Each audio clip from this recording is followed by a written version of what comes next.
안녕하세요. 서울수면위원회 홍일희 원장입니다. 잠자는 동안 본인은 전혀 인식하지 못하는데 신음소리 혹은 앓는 소리를 내는 증상이 있습니다. 같이 자는 사람을 놀라게 해서 병원을 찾아옵니다.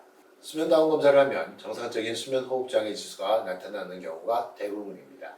그래서 오늘은 자다가 신음소리를 내는 카타스레니아라는 증상에 대해서 정리해 보았습니다.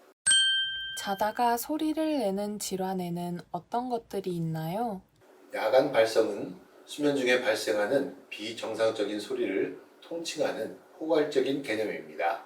신음소리, 잠꼬대, 악몽 및 꿈 수면장애 시 나타나는 여러가지 소리가 여기에 속하는데 아직까지 이에 대한 구체적인 정의나 분류체계는 정립된 바가 없습니다. 카타세라니아는 어떤 증상을 말하나요? 야간 발성 중 대표적인 질환인 카타스레니아는 특발성 만성질환으로 잠을 자면서 특징적인 패턴의 신음소리를 내는 것이 주 증상입니다. 깊게 숨을 들이쉬는 후 내쉬는 동안 신음소리가 반복적으로 발생하는 증상입니다.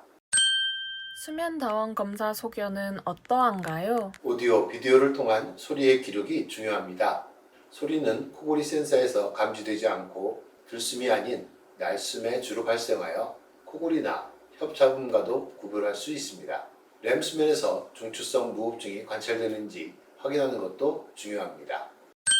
신음소리의 형태를 분류할 수 있나요?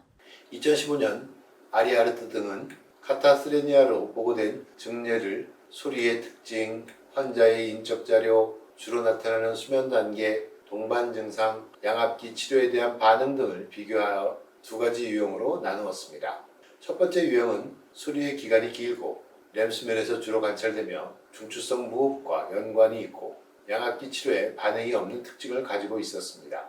두 번째 유형은 소리의 기간이 1 내지 3초로 짧고 렘 수면과 비렘 수면 모두 관찰되며 폐쇄성 무호흡증이 동반된 경우가 많고 양압기 치료에 반응이 좋은 특징을 가지고 있었습니다.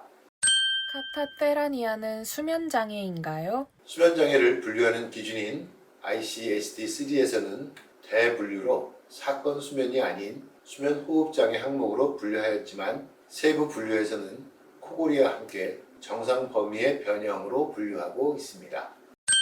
카타세라니아의 치료는 어떻게 하나요?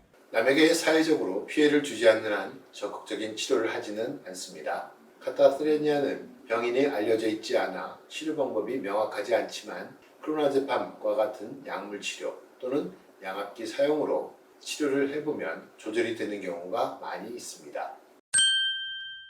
결론적으로 말씀드리면 잠꼬대나 악몽, 꿈수면 행동장애 등의 수면장애와 달리 카타스레니아는 정상 범위로 수면 중 신음소리를 나타내는 호흡 증상입니다.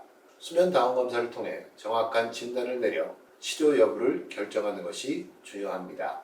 당신의 꿀잠을 응원합니다. 감사합니다.